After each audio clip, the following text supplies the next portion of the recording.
오늘 말씀은 사도행전 10장의 말씀인데요. 오늘 말씀은 이 단어로 시작을 해볼까 합니다. 자, 먼저 한번 같이 읽어볼까요? 시작. 네, 어색하시죠? 시킬 줄은 몰랐죠? 네. 앞으로는 좀 이렇게 좀 대화하면서 할 수 있으면 좋겠습니다.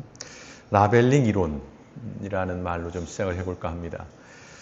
우선은 라벨링이라는 말은 좀 익숙한 말일 겁니다. 라벨링. 사전적으로 보면 상표 또는 어떤 분류표를 붙이는 일을 의미합니다. 우리가 흔히 옷에 라벨이 붙어 있고 상품에 라벨이 붙어 있어서 그 상품의 이름 또는 그 상품의 어떤 구체적인 내용들, 재원, 이런 것들을 그 정보를 붙여주지요. 그래서 이거는 어떤 제품이고 이거는 무슨 물건이고 이건 어떤 상품이구나 하는 것들을 알려주는 그런 것이 바로 이 라벨이라고 하는 것인데요.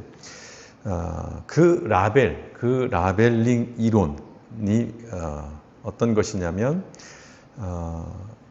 미국의 사회학자인 하워드 베커가 이미 1960년대에 제시를 한 아주 오래된 그런 이론인데요.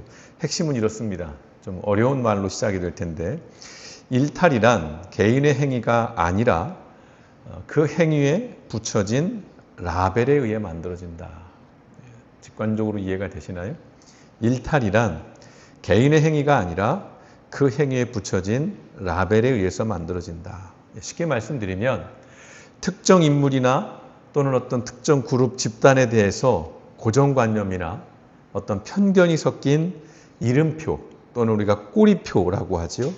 그런 것들을 붙여서 그들의 성격이나 성질, 그들의 행동을, 정체성을 규정짓는 그런 현상을 말합니다. 라벨링 이론이라는 것이요. 좀 더 우리에게 익숙한 표현으로는 낙인 효과라는 것이 있죠. 낙인이 찍힌다라는 표현들. 대표적으로 그리고 아주 전통적으로는 바로 혈액형이라는 게 있습니다. 혈액형. 네. 혈액형으로 사람을 규정하죠. 저는 AB형입니다. 네. 이렇게 얘기하면 일단 표정부터 안 좋아지세요. 네. 웃으시는 분은 공감이 되는 거예요. 아유, AB형. 또라이라는데. 이런 거. 최근에는 이제 성격 유형 검사라고 하죠. MBTI라는 게 굉장히 유행을 하고 있습니다. 오래된 유행입니다만. 저는 인프피입니다. INFP. 역시 표정이 안 좋아지시죠? 인프피는 AB형만큼이나 성격 유형 검사에서 사람들이 별로 좋아하지 않는 그런 유형인데요. 또 여기에 파생해서 이런 유행어가 있죠. 너 T야? 이런 유행어. 뭔가 논리적이고 되게 이성적이고 차갑고 똑바르게 말하고 돌려 말할 줄 모르는 그런 사람들에게 너 T야 라고 약간은 비하하는 듯한 어떤 비난하는 그런 식의 유행어들도 있습니다. 이런 것이 바로 라벨링이라는 것입니다. 이뿐만 아니죠. 특히 요즘 어떤 세대 또는 집단에 대한 라벨링들이 너무 많습니다.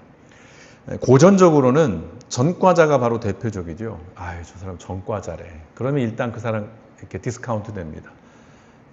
좀 평가절하를 하는 것이죠. 그리고 이미 규정이 돼요. 전과자? 그러면 좀 꺼림직합니다. 무엇을 맡기기도, 교제하기도, 말을 섞기도. 그리고 최근에는 대표적인 게 MZ라는 것이죠. MZ세대, MZ세대. 또는 꼰대, 오래된 표현입니다만. 또 영포티라는 게 근래 40대에서 50대가 젊어 보이려고 발악하는 세대들. 그래서 옷도 젊게 입으려고 하고 이러려고 하는. 그래 봐야 니들 늙었는데 20대들이 좀 비꼬는 투로 하는 말이 바로 영포티라는 그런 단어들인데요. 또 정치 영역에서는 사실은 굉장히 첨예하죠. 좌파, 우파라는 말들 또는 보수, 진보라는 말들. 또 페미, 반페미. 요즘 이제 10대나 20대 사이에서는 굉장히 이게 중요한 그런 개념으로 등장하고 있는데요. 이러한 라벨을 붙여서 특정 사람이나 집단이나 진영을 그 프레임 안에 가두어서 판단하고 평가합니다. 복음서에도 그런 내용이 등장해요. 우리가 잘 아시는 관용구 나사렛에서 선한 것이 나겠느냐라는 그 말이 있어요. 이스라엘의 나사렛은 갈릴리에 있는 아주 작은 촌동네입니다. 지금으로 말하면 그냥 벽촌, 제 고향 같은 곳이죠. 청양, 정말 시골. 그 나사렛에서 선지자가 나왔다는 얘기를 하니까 비꼬듯이 얘기하는 거예요. 나사렛에서 선한 것이 나겠느냐. 당시에 어떤 지역적인 차별인 것이죠. 나사렛이라는 지역에 이런 라벨을 붙이는 거예요. 거기는 좋은 게 날 수가 없어. 선한 게 없어. 그렇게 사람들이 인식을 하는 것입니다. 라벨링의 아주 전형이에요. 뭔가를 규정하고 뭔가를 나누는 것은 나름의 순기능도 분명히 있습니다. 사람을 좀 더 이해하게도 해주고요. 공감하게도 해주는 순기능이 있지만 점점 우리 사회에서 이 라벨링이라는 것은요. 편을 나누고요.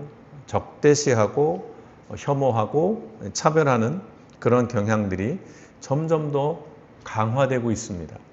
이런 현실에서 오늘 우리가 읽은 이 사도행전 10장은 그런 의미에서 매우 의미 있고 시의적절한 말씀이라고 여겨집니다. 오늘 10장에는 대표적으로 두 인물이 등장합니다. 누구죠? 고넬료와 베드로가 등장을 합니다. 오늘 이 두 사람은 이 라벨링의 전형을 보여줍니다. 자, 고넬료를 볼까요? 일단 로마인입니다. 그리고 이탈리아 부대의 장교라고 나와요. 즉 이방인입니다. 좀 더 넓히면 외부인이에요. 아웃사이더입니다. 즉 고넬료는 라벨을 붙이자면 부정한 자예요. 반면 베드로는 유대인입니다. 아브라함의 자손이에요. 그렇다면 택한 백성입니다. 내부자예요. 즉 베드로는 라벨링에 의하면 정한 자입니다. 깨끗한 자, 거룩한 자, 경건한 자라는 것입니다. 물론 이러한 라벨링은 철저하게 유대인의 입장이고 유대인의 관점에서 그렇다는 것입니다. 유대인의 관점에서 볼 때 이방인으로서 폭력적인 정복자이자 불경하기 그지없는 이 고넬료가 전혀 다른 모습을 오늘 10장에서 보여줘요. 2절을 보시면 고넬료에 대해서 이렇게 품평을 합니다. 그는 경건한 사람으로 온 가족과 더불어 하나님을 두려워하며 유대 백성에게 자선을 많이 베풀며 늘 하나님께 기도하는 사람이었다라고 이야기를 합니다. 자, 다시 말씀드려요. 고넬료는 어떤 사람입니까? 유대인의 관점에서, 유대교의 관점에서 이방인이에요. 불경한 자입니다. 그런 고넬료가 하나님을 경외하는 신실한 사람이었다는 거예요. 여기서부터 이제 인지부조화가 생겨요. 충돌이 생기는 것입니다. 그래서는 안 되는 사람이에요. 그럴 수 없는 사람인 거예요. 그런데 하나님을 경외해요. 신실하기까지 합니다. 또 그가 기도를 하는 사람인데 오늘 말씀을 보면 기도 중에 환상을 보죠. 음성을 듣습니다. 베드로를, 시몬이라고 하는 자를 너의 집으로 초청하라고 하는 하늘의 음성을 듣게 돼요.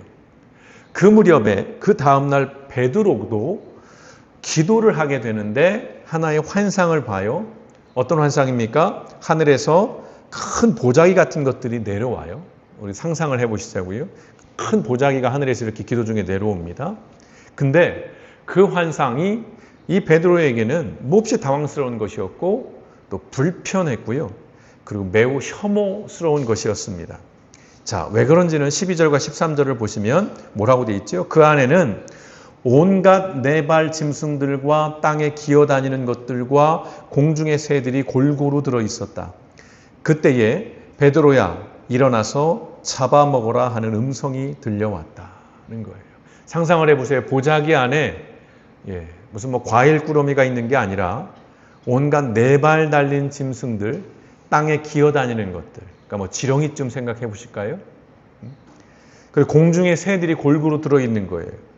그런데 그걸 먹으라는 거예요. 쉽게 말하면 너 지렁이 좀 먹을래? 이런 얘기를 하는 것입니다. 베드로 입장에서는 경악할 일이에요. 그러니까 14절에 이렇게 반응하죠. 주님, 절대로 그럴 수 없습니다. 왜요? 나는 속되고 부정한 것은 한 번도 먹은 일이 없습니다 라고 얘기해요. 이건 정직한 고백입니다. 베드로는 단 한 번도 이런 음식을 먹은 적이 없을 거예요. 특별히 레위기 11장에 규정된 것이 뭐냐면 정결한 짐승과 부정한 짐승을 나누는데 오늘 이 보자기 안에는 정결한 짐승과 부정한 짐승이 섞여 있어요. 이게 더 놀라운 거예요. 더러운 것만 있는 게 아닙니다. 그들이 볼 때, 유대인들이 볼 때, 유대교인들이 볼 때 깨끗한 것들도 같이 혼재되어 있어요. 더 혼란스러운 것입니다. 굉장히 많은 것들을 암시하고 있는 환상인데요. 특별히 오늘 이 표현 중에 기어다니는 것, 기는 것, 이 기어다니는 것은 유대 율법에서 엄격하게 금지하는 부정한 생물이에요. 만져서도 안 되는데 오늘 하늘에서 어떤 음성이 들려요? 먹으라는 겁니다. 얼마나 놀랐겠어요? 얼마나 끔찍하고 얼마나 혐오스럽겠습니까? 그러니 부정한 것을 먹지 않겠다고 거부하는 베드로의 태도는 정당한 거예요. 일면. 그러나 다른 관점에서 보자면 베드로는 예수 그리스도를 믿고 있어요. 복음을 가진 자입니다. 그럼에도 불구하고 여전히 유대인이라는 정체성 그리고 유대교라고 하는 그 틀 안에 갇혀 있음을 볼 수 있습니다. 그때에 하늘에서 음성이 들려요. 15절입니다. 같이 한번 읽어보시겠습니다. 시작. 하나님께서 깨끗하게 하신 것을 속되다고 하지 말아라. 하나님께서 깨끗하게 하신 것을 속되다 하지 말아라. 오늘 이 말씀이 사도행전 10장을 관통하는 핵심 구절입니다. 하나님께서 깨끗하게 하신 것을 속되다고 하지 말아라. 하나님께서 깨끗하게 하신 것이라는 말씀은 하나님의 주권적인 선포예요. 온갖 기어다니는 것들, 네발 짐승들, 날개를 가진 새들 다 섞여 있는 그것들을 하나님께서 깨끗하다라고 그렇게 선포하셨다는 것입니다. 베드로의 동의나 율법의 확증이 필요하지 않아요.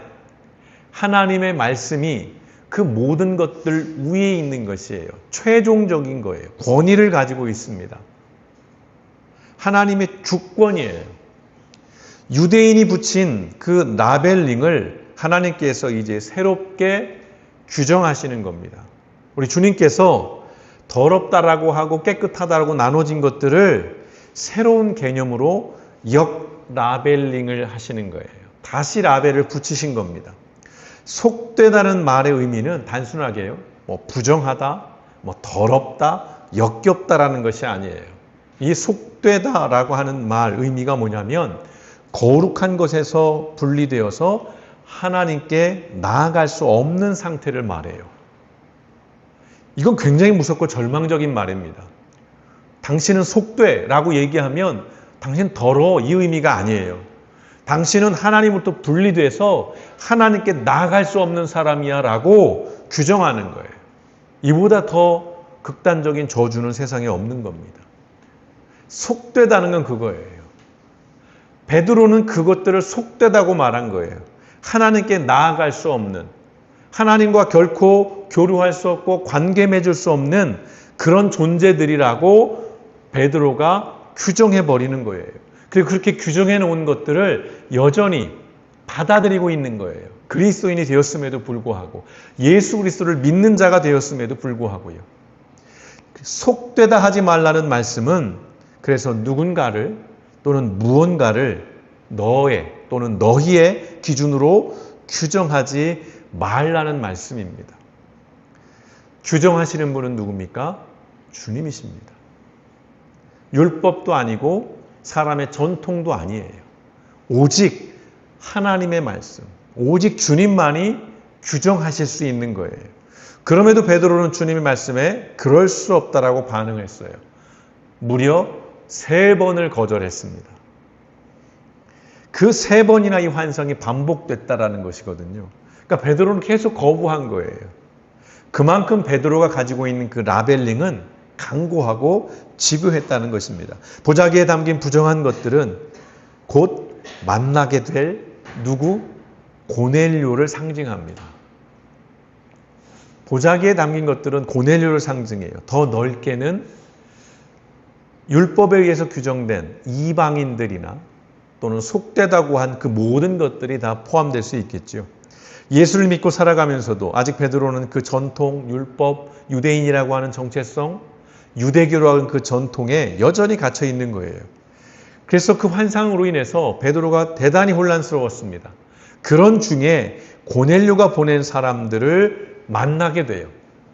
그 사람들에게 베드로가 나를 찾아온 이유가 뭡니까? 라고 물어요. 그러자 그들이 이렇게 대답을 하죠. 22절 말씀입니다. 고넬료로 하는 백부장이 보내서 왔습니다. 고넬료가 환상을 봤잖아요. 그래서 사람을 보낸 거예요. 시몬, 베드로를 초대하기 위해서.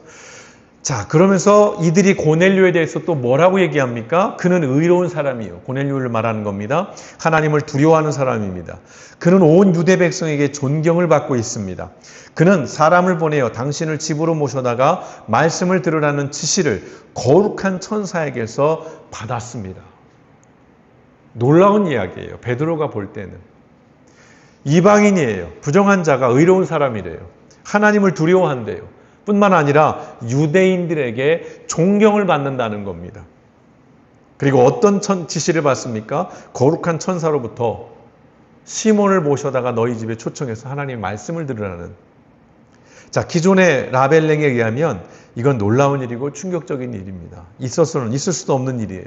이방인이 하나님을 섬기고 천사가 이방인에게 지시를 내리고 이방인이 유대 백성에게 존경을 받는다?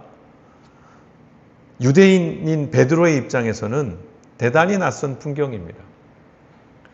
그럼에도 베드로는 고넬료의 집으로 들어가요. 근데 흔쾌히 들어가지는 않습니다. 그러니까 베드로의 고집도 어지간한 거예요. 28절에 보시면 솔직하게 얘기해요. 여러분도 아시겠지만 유대인이 이방인과 사귀거나 찾아가는 것은 율법에 어긋나는 일입니다. 나 아직 불편해. 나에게 아직은 동의가 안 돼. 이걸 피력하는 거예요. 그러나 하나님께서는 어떤 사람이라도 속되거나 깨끗하지 않다고 해서는 안 된다는 것을 내게 보여주셨습니다. 하나님의 말씀에 어쨌든 순종하겠다는 거예요. 내 시선, 내 관점이 아니라 하나님의 시선과 하나님의 관점, 하나님의 규정을 따르겠다는, 우선하겠다는 것입니다. 그래서 여러분이 나를 데리러 사람을 보냈을 때 내가 사양하지 않고 이렇게 왔습니다. 여기에는 다양한 태도들이 담겨 있는 거예요. 나 굉장히 싫어. 여전히 불편해.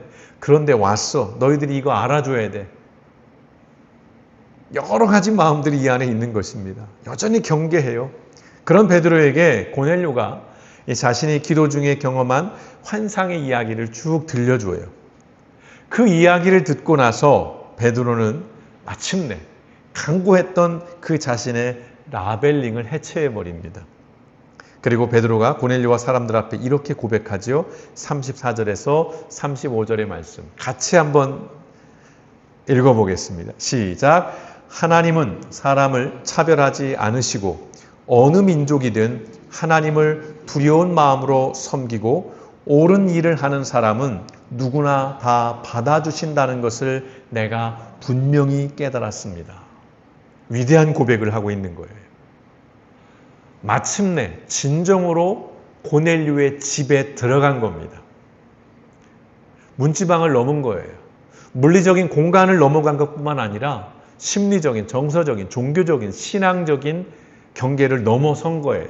드디어 이제 타자라고 여기는, 이제 더러운 자라고 여기는, 이제 불경스러운 자라고 여기는 그 공간과 그 존재들 앞에 베드로가 허물을, 그 경계를 다 무너뜨리고 들어가 버린 겁니다. 시선과 태도를 바꾼 거예요. 그리고 이제 베드로는 복음을 전하기 시작합니다. 그리고 함께 있던 이방인에게 성령님이 임하시는 놀라운 역사를 경험해요. 그리고 어떻게 합니까? 침례를 베풀죠. 이게 이제 마지막 단계인 거예요. 다시 말씀드립니다. 베드로는 예수님을 믿으면서도 그 유대인의 전통에 매여서 이 복음의 의미를 축소하고 전도의 대상을 제한했어요. 무엇보다 하나님의 주권을 무시했어요. 사도행전 10장에서 바로 이 고넬료로 대표되는 이방인에게 붙여진 라벨링이 얼마나 견고한지를 보게 되고요. 그리고 이 견고한 라벨링이 드디어 해체됨으로써 사도행전 10장을 기점으로 이제 복음이 다시 한번 더 이방 세계로 본격적으로 확산되어지는 이야기들을 보게 돼요. 그러니까 이 사도행전 10장은 또 하나의 분기점이고요. 또 하나의 경계를 넘어가는 대단히 중요한 말씀입니다. 사마리아 온 유대와 땅끝까지 이르러 내 증인이 되리라고 하는 그 말씀이 다시 어떻게 성취되고 있는지, 어떻게 그 말씀들이 이루어지고 있는가를 이 사도행전 10장이 우리에게 명확하게 보여주고 있는 것입니다. 오늘 이 사도행전 10장 고넬료와 이 베드로의 이야기는 오늘 우리의 이야기예요. 하나님께서는 오늘 베드로를 향해서 내가 깨끗하게 한 것을 내가 속되다 하지 말라라고 단호하게 말씀하셨어요. 규정하고 분류하는 것 자체는 나쁜 것이 아닙니다. 필요해요. 우리에겐 분명 분별이 필요합니다. 요즘 너무도 분별이 없어서 사실은 교회가 혼란스럽고 여러 어려움을 겪고 있는 것이 사실이에요. 그래서 무분별하게 되면 결코 하나님의 사람으로 살아갈 수가 없는 것입니다. 나를 위해서도요. 그리고 남을 위해서도 분별 있는 삶을 살아야 하는 것이에요. 말도 안 되는 신념을 가지고 거기에 자신의 온갖 열정을 다 불사르는 사람들을 최근에 여러분 뉴스를 통해 보셨을 거예요. 너무도 안타까운 것입니다. 근데 본인만 그렇게 잘못된 신념에 의해 떠밀려가면 괜찮아요. 근데 그 사람들에 의해서 또 분별 없이 현혹되고 경도된 자들이 같이 떠내려간다는 거예요. 분별은 필요해요. 무분별한 건 죄입니다.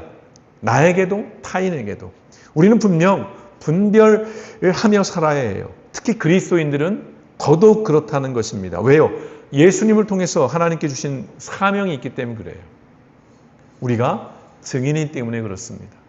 증인이 잘못된 증언을 하면 안 되잖아요. 법정에서 증인이 거짓말을 하면 안 되잖아요. 그러면 나도 거짓으로 인해서 죄인이 되지만 나의 거짓 증언으로 인해서 무고한 자가 피해를 보게 되는, 모두가 다 어렵게 되는 그런 상황들을 만들기 때문인 것이죠. 특별히 그리스도인들, 우리에겐 그런 책임이 있습니다. 그런데 이 분별에 있어서 이게 한 끗 차이라는 것이에요. 정말 종이 한 장 차이로 차별과 혐오로 이어지는 라벨링이 될 수 있다는 거예요. 딱지 붙이기, 꼬리표 붙이기, 낙인 찍기. 우린 이걸 경계해야 한다는 것입니다. 이 부정적인 라벨링은 두 가지 영역에서 일어나요. 대표적으로. 첫째는 자기 자신입니다. 스스로를 혐오해요. 어떤 사람들은요. 그리고 자신을 학대합니다. 부족하고 모자라다라고 여겨요. 그리고 실패자라고, 낙오자라고 스스로가 규정해버려요.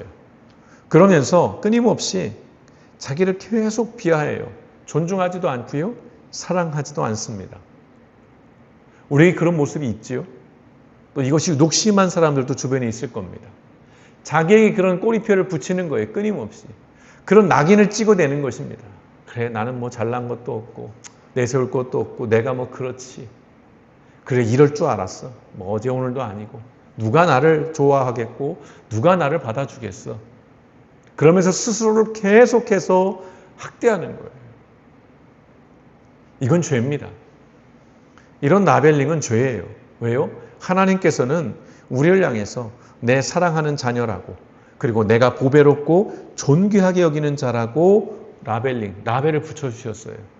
새롭게 규정해 주셨어요. 내 사랑하는 자라고 그렇게 말씀해 주신 거예요. 예수님께서 침례를 받고 올라오실 때 하늘의 음성이 뭐였어요? 이는 내 사랑하는 아들이다. 내가 사랑하는 자다. 이게 너무 놀라운 말씀이에요. 이게 복음의 굉장히 중요한 핵심입니다. 그건 예수님에게만 하신 말씀이 아니라 그것은 곧 예수 믿는 모든 자에게 향하신 하나님의 새로운 라벨이에요. 내 사랑하는 자라는 거예요. 이건 놀라운 고백입니다. 우리의 정체성이, 우리의 아이덴티티가 그렇게 바뀌었음에도 불구하고 여전히 우리는 우리 스스로에게 부정적인 라벨을 계속해서 붙여요. 10대 아이들만 그러는 게 아닙니다. 20대, 30대, 40대 아니요 70대, 80대가 돼도 끊임없이 자기를 스스로 혐오하는 사람들이 너무 많다는 거예요. 우린 이걸 떼내야 합니다. 하나님이 우리를 사랑하는 자라고 존귀하게 여긴다라고 말씀하셨음에도 불구하고 무시하는 거예요. 그걸 인정하지 않는 것입니다.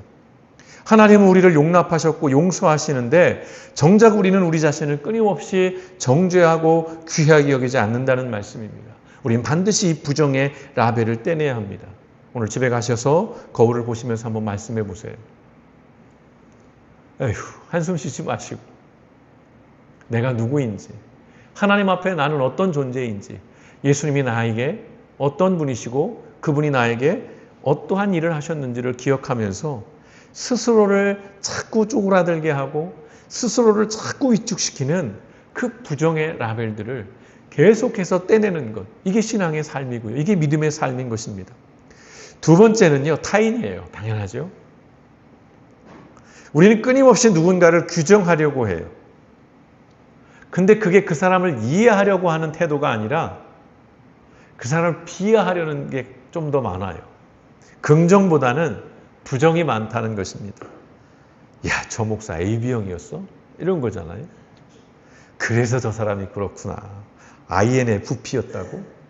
어쩐지. 내가 뭘 했어. 야, 더군다나 저 목사 충청도 사람이래. 그럼 할 말 다 한 겁니다. 집사람이 맨날 충청도 사람에 대해서 험담을 합니다. 근데 이해가 갑니다. 농담처럼 말씀을 드리지만 사실은 이런 라벨링이 굉장히 무서운 것입니다. 나도 모르게 누군가를 그런 틀 안에 가두어 놓고 그 사람이 실제 그래서라기보다는 그 틀 안에 있기 때문에 그래야 한다라고 생각해 버리는 거예요. 야, 저 사람 전라도 출신이래. 야, 경상도 출신이래. 여기에 이미 그 사람에 대한 이미지가 박혀버리는 거예요. 이외에도 타인을 향해서 수많은 라벨들이 비춰져요. 그리고 규정합니다. 그리고 차별하고 혐오하는 것을 정당화하는 거예요. 야, 쟤 기독교인이래. 이제는 기독교인이라고 하는 이 라벨은요, 굉장히 부끄러운 게 됐습니다. 어디 가서 목사라고 얘기하기가 부끄러운 시대가 됐습니다. 그래도 과거에는 목사라고 하면 조금은 존경해 주려고 하고 조금은 믿어주려고 하고 조금은 신용이 있었어요. 근데 지금은 어디 가서 이 얘기하기가 쉽지가 않습니다. 기독교인이라고 하는 라벨의 가치가 너무나도 평가절하된 시대를 우리가 살아갑니다. 우리 스스로가 굉장히 이것은 중요하게 여겨야 될 텐데요. 그런 딱지표들, 이름표들을 끊임없이 붙여가면서 내가 하는 말과 내가 하는 태도는 당연한 것이고 옳은 것이라고 여기는 거예요. 그러니까 누군가를 향해서 거침없이 날선 말들, 폭력의 언어들을, 행위들을 하는 것이죠. 그러나 여러분, 예수님이 뭐라고 말씀하셨어요? 모든 율법을 딱 두 가지 계명으로 압축했다라고 수없이 말씀드렸습니다. 내 이웃을 내 몸과 같이 사랑하라. 먼저는 하나님을 사랑하라는 것이었고요. 그 하나님을 사랑하는 마음으로 내 이웃을 내 몸과 같이 사랑하라 말씀하셨어요. 따라서 타인을 향한 이 부정적인 라벨링은 결국 이웃을 사랑하지 않는 것이면서 자기 자신도 사랑하지 않는 거예요. 누군가에게 혐오의 언어를 쓰고 누군가에게 폭력적인 말을 쓴다는 것은 나도 사랑하지 않는 거예요. 나도 존중하지 않는 거예요. 내가 그런 말을 하면 할수록 나의 가치는 떨어집니다. 내가 욕을 막 하면 사람들이 저를 보고 매우 품격 있어. 저 목사 굉장히 인품이 훌륭한데 그러겠습니까? 쟤도 쓰레기네. 나가 나오는 거예요. 그러니까 남을 사랑하지 않는 건 그저 남을 사랑하지 않는 것이 아니라 나도 사랑하지 않는 거예요. 근데 거기서 끝나지 않죠. 그것은 어디까지 갑니까? 나를 사랑한, 그리고 내가 욕하는 그 사람을 사랑하는 하나님을 부정하는 거예요. 부인하는 거고요. 그 하나님을 욕보이는 것입니다. 그래서 무서운 거예요. 이 부정의 라벨을 우리는 반드시 떼내야 하는 것입니다. 그럴 때 우리의 신앙이, 믿음이 성장하고 성숙해 가는 것입니다. 그래서 우리는 끊임없이 물어야 합니다. 두 가지의 질문이겠죠. 첫째, 나는 나에게 어떤 라벨을 붙이고 있는가? 여러분 한번 곰곰이 생각해 보십시오. 여러분에게 어떤 라벨을 스스로 붙이고 있는지. 그게 부정적이고 긍정적이고 어떤 부분들이 더 많은 것들인지. 또 두 번째 질문은 그것이죠. 나는 다른 사람에게 어떤 라벨을 붙여놓고 있는가? 생각보다요, 우리는 굉장히 많은 라벨을 붙이며 살아갑니다. 다른 사람들에게요. 2차 세계대전 당시에요, 우리가 잘 아시는 것처럼 유대인은 죽여야 하고 죽여도 되는 민족이었습니다. 단순히 독일 사람들에게만 그런 게 아니에요. 히틀러만 그런 게 아닙니다. 당시 유럽 전체가 그랬어요. 유럽 전체가 유대인을 희생양으로 삼았어요. 독일이 거기에 중심에 있다 뿐이지 심정적으로는 같이 동의하고 같이 움직였어요. 우리가 이렇게 어렵게 된 이유가 뭐야? 우리가 이렇게 불행한 이유가 뭘까? 그건 유대인 때문이라는 거예요. 저놈들이 우리를 이렇게 만들었다는 거예요. 그러니 죽여도 돼요. 죽여야 되는 거예요. 그래야 우리의 이 답답한 현실, 우리의 이 암울한 상황이 조금은 해소되는 거예요. 남 탓을 해야만이. 그게 인간의 죄성이죠. 그래서 수많은 유대인들이 말도 안 되는 피해를 봤어요. 600만 말하지 않아도요. 어마무시한 피해를 받습니다. 너무나도 많은 고통을 유대인들이 겪어야 했어요. 그런데요, 그런 유대인, 그런 역사, 그런 아픔을 갖고 있는 유대인이 지금 어떤 일을 벌이고 있습니까? 팔레스타인, 가자지구, 뉴스에 잘 안 나와요, 이제는. 거기가 끝난 줄 알고 있습니다. 그런데요, 아직도 거기는 끊임없이 공격을 하고 있습니다. 거기서는 아직도 계속해서 총성이 울리고 있고, 아예 그 가자지구에 있는 세계에서 가장 큰 감옥이라고 불리죠. 그 가자지구에 있는 팔레스타인을 청소하려고 하고 있습니다. 인종 청소, 이거 무서운 말이에요. 너무도 무서운 말입니다. 그들의 죄가 얼마나 크길래 그 인종 자체를 말살해야 되냔 말이에요. 지금 그런 일이 벌어지고 있습니다. 세상은 큰 관심을 갖지 않죠. 우리도 마찬가지고요. 유대인들이 똑같은 짓을 벌이고 있는 거예요. 자기들의 조상, 가까운 사람들은 할아버지 때예요. 먼 얘기도 아니에요. 200년, 300년 전 얘기를 하는 게 아닙니다. 누군가를요, 부정적으로 규정하면 나도 그렇게 되는 거예요. 반면 나를 사랑하면 다른 사람도 사랑해야 하는 것입니다. 이것이 복음의 정신이고 이것이 복음을 가진 자의 태도라는 것입니다.